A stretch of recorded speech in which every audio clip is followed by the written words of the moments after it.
con muchísimo gusto la palabra al cardenal Mario Grech, que en esta ocasión queremos agradecerle de corazón, quizás lo repetiré también, por su preciosa contribución, además de para este curso, por la reciente publicación que se hizo enseguida después del seminario teológico que se promovió en junio pasado por el Centro Evangelii Gaudium. Entonces, aprovecho esta ocasión para agradecer porque no hubo otro momento para agradecer su contribución.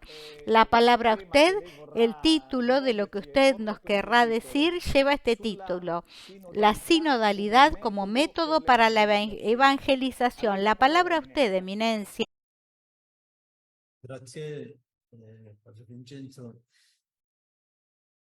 Io non ho parole per esprimere la mia Yo no gratitudine tengo palabras para expresar mi gratitud y nuestra gratitud también por esta segunda iniciativa que vuestro centro ha tomado.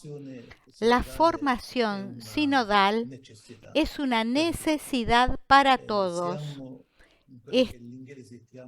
Estamos en aquello que los ingleses llaman learning curve, es decir, estamos aprendiendo de qué forma podemos traducir nuestra vida eclesial en un estilo sinodal. Gracias también por vuestra cercanía y vuestra oración. Muy bien. Yo deseo compartir con ustedes algunos pensamientos sobre la evangelización y la misión, porque es cierto que el tema de este sínodo es la sinodalidad, pero una iglesia sinodal para la misión, para la evangelización. A mi entender, el camino sinodal que estamos recorriendo, en realidad no es más que la coherente continuación del sueño misionero del Papa Francisco, que ilustraba en el mismo párrafo del documento programático de su pontificado hace ya casi 10 años. Escribía el Santo Padre: sueño con una opción misionera capaz de transformarlo todo, para que las costumbres, los estilos, los horarios, el lenguaje y toda estructura eclesial se convierta en un cauce adecuado para la evangelización del mundo actual, más que para la autopreservación. La reforma de estructuras que exige la conversión pastoral solo puede entenderse en este sentido: procurar que todas ellas se vuelvan más misioneras. Estas palabras, queridos amigos, anticipan el proyecto implícito a nuestro camino sinodal, un proyecto que se refiere justamente a la transformación de los estilos y de las estructuras eclesiales en vistas de una acción pastoral más abierta y extrovertida. La reforma sinodal y la reforma misionera de la Iglesia son lo mismo. El auspicio del sínodo actual es el de una iglesia que, aprendiendo en su interior un estilo más sinodal, es decir, más inclusivo y participativo, sea una iglesia capaz de un testimonio más creíble y por lo tanto de un compromiso misionero más eficaz dentro del mundo contemporáneo que está en rápida evolución. La profundización del vínculo entre sinodalidad y misión, sin dudas, se encuentra entre las principales finalidades de este sínodo. Un sínodo, como lo saben, su título es por una iglesia sinodal. y como subtítulo, comunión, participación y misión. La palabra misión aparece última en la lista, no porque sea la menos importante, todo lo contrario, es aquella por la cual presiona hacia afuera, es ella la que presiona hacia afuera, ad extra, estimulándonos a comprender que una iglesia más sinodal es al mismo tiempo una iglesia más misionera. A mi entender, el sínodo como nueva etapa en la recepción del Concilio Vaticano II está realizando un desarrollo teológico y pastoral en torno a nuestra concepción habitual de la misión, retomando y al mismo tiempo desarrollando el vuelco conciliar del cual la Constitución Lumen Gentium y sobre todo el decreto Ad Gentes constituyen la expresión más lograda. Esquemáticamente se podría resumir este desarrollo alrededor de algunas palabras claves: inclusión, periferia, interculturalidad, descentralización, participación, corresponsabilidad.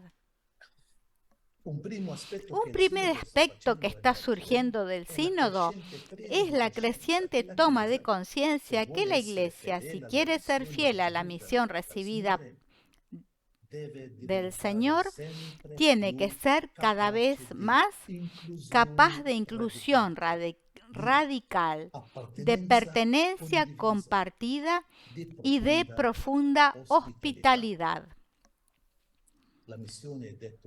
Dicho en otros términos, la misión se expresa junto a la inclusión. Lo expresa muy bien la imagen de la tienda utilizada por el documento que ha nombrado Vicente, utilizada por el documento para la etapa continental y propuesta también en muchos de los documentos continentales. La tienda, de hecho, tiene la posibilidad de ampliarse para acoger a otros en su interior, dando lugar a su diversidad.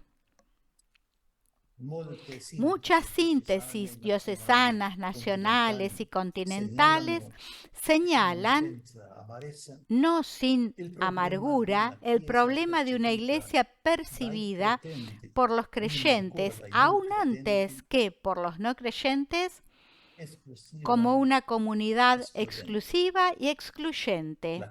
La iglesia de las puertas cerradas, de las aduanas, de los peajes que hay que pagar.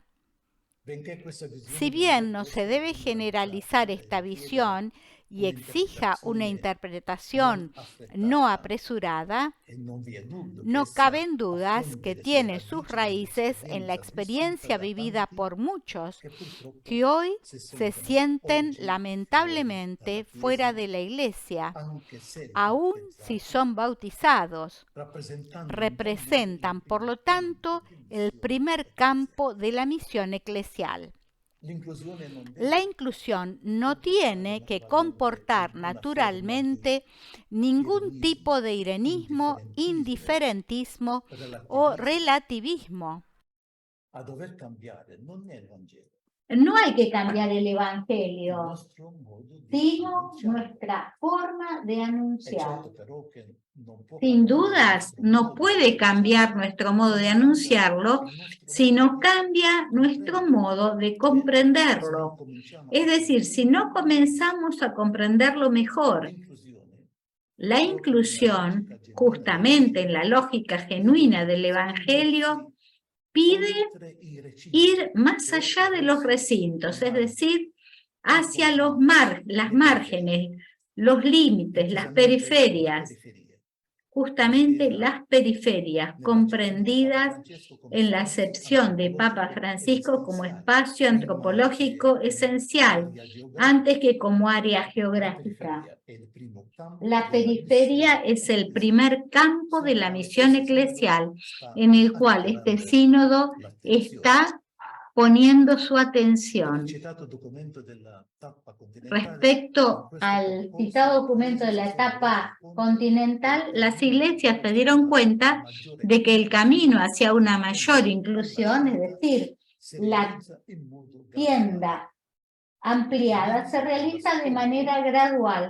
Comienza con la escucha y exige una más amplia, profunda conversión de las actitudes, de las estructuras y nuevos acercamientos de acompañamiento pastoral y disponibilidad a reconocer que las periferias pueden ser el lugar donde resuena un llamamiento a convertirse y a poner el Evangelio en práctica de manera más decidida. Podemos decir que mientras la acepción tradicional de la missio agentes, superada ya por el Vaticano II, el cristiano misionero es quien va afuera para convertir a alguien.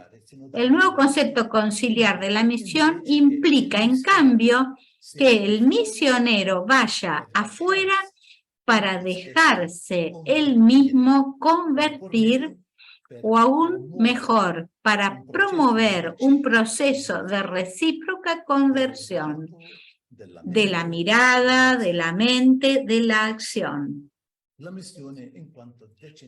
misión en cuanto a descentralización. Un segundo aspecto importante se refiere a la atención que en el proceso sinodal actual está recibiendo el pedido de un modelo de iglesia menos verticalista y centralista, más capaz de entrar en contacto vital con la diversidad de los pueblos, de las culturas, donde se encarna el único evangelio de Cristo. Se lee en el documento para la etapa continental un elemento esencial de la sinodalidad que necesita profundizar una mejor comprensión, es el llamado a una mirada intercultural que comienza caminando junto a los demás, apreciando las diferencias culturales y comprendiéndolas como elementos de crecimiento.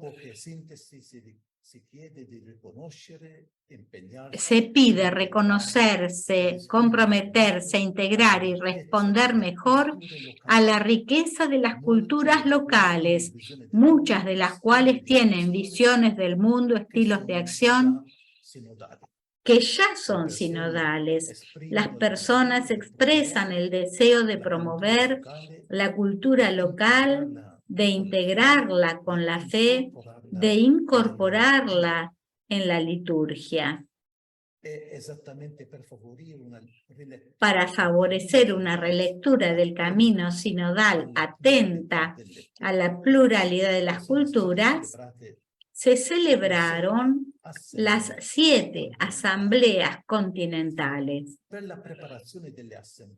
Esa preparación de las asambleas continentales, para ella, nuestra secretaría provocó las reuniones de las conferencias episcopales presentes en casi todos los continentes. Estas asambleas, me refiero por ejemplo a la CCE, al CELAM, FMC, cuyos documentos fueron materia para la elaboración del Instrumentum Laboris, releyeron para que florecieran las particularidades culturales y evitar que la gran máquina del Sínodo Universal asfalte las diferencias locales, descuidando las expectativas de los pueblos. En fin, se trató de un esfuerzo de inculturalización del tema sinodal. En el fondo, la novedad de las asambleas continentales lleva consigo una ambición que va más allá del evento de su convocatoria, inscribiéndose con coherencia en el proyecto de una iglesia más sinodal.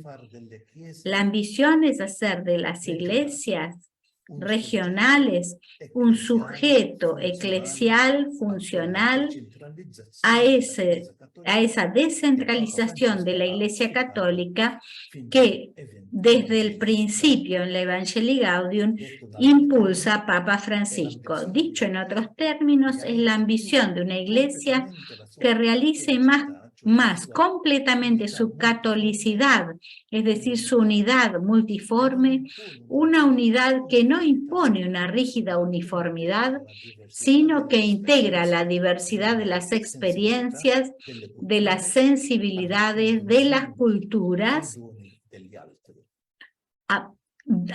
haciendo don de los dones los unos a los otros.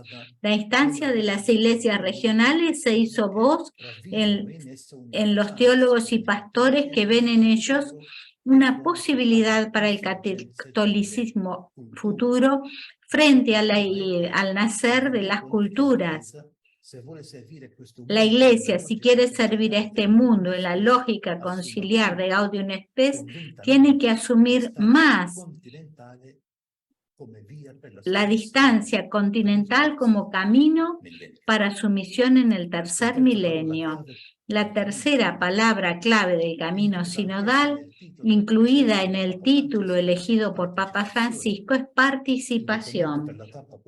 El documento de la etapa continental recoge síntesis nacionales, la convicción de que la misión de la Iglesia se realiza a través de la intervención de todos los bautizados.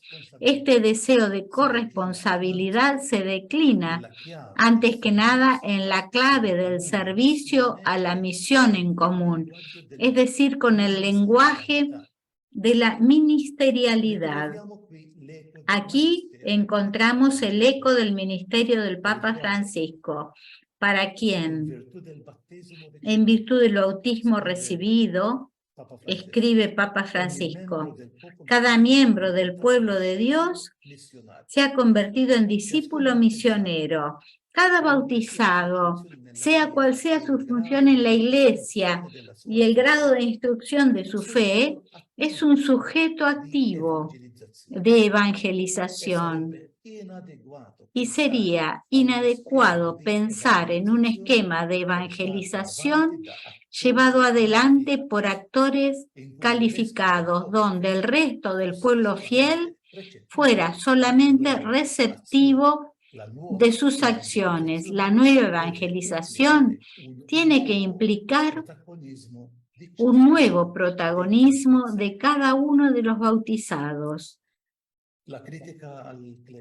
La crítica al clericalismo que repitió Papa Francisco frecuentemente y que ha encontrado en el camino sinodal un eco muy vasta, no es fruto de una visión ideológica de la realidad, fundada en una especie de igualdad filosófica o política, sino que proviene del ansia, del deseo misionero del pastor.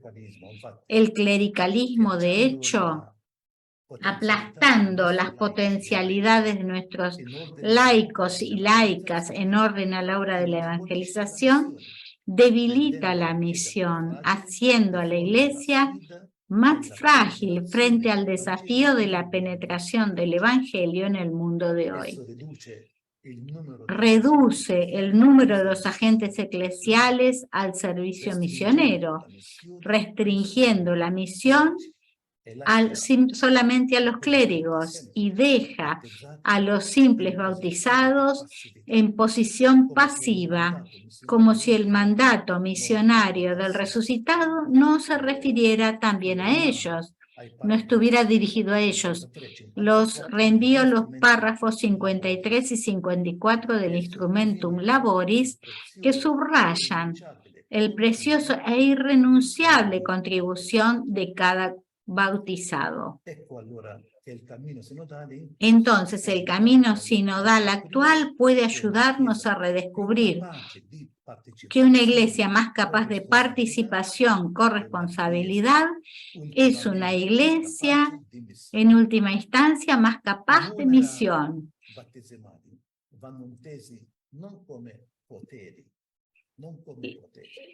No hay que entender la capacidad bautismal como poder, sino habilitación al servicio de los hermanos en la fe en común, en la humanidad en común, bajo el modelo de Cristo, siervo de todos por amor. Son don porque provienen únicamente de la gracia de Dios y al mismo tiempo una tarea, una deuda, porque los cristianos deben utilizarlos para beneficio de los demás. Su finalidad, en definitiva, es la comunión fraterna de la Iglesia, el testimonio evangélico para el mundo, es decir, la misión. La participación es para la misión. No entiende dominar espacios, sino abrir de par en par nuevos caminos para el Evangelio.